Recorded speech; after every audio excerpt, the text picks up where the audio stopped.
గోవింద గోవింద ఏడుకొండలవాడ వెంకటరమణ గోవింద గోవింద. తిరుపతి అలిపిరి నుంచి నడకదారి వస్తున్నాము.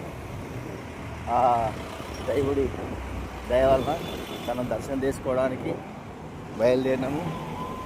చక్కటి ప్రయాణము ఎంతో ఆహ్లాదకరంగా ఆనందంగా సాగుతుంది.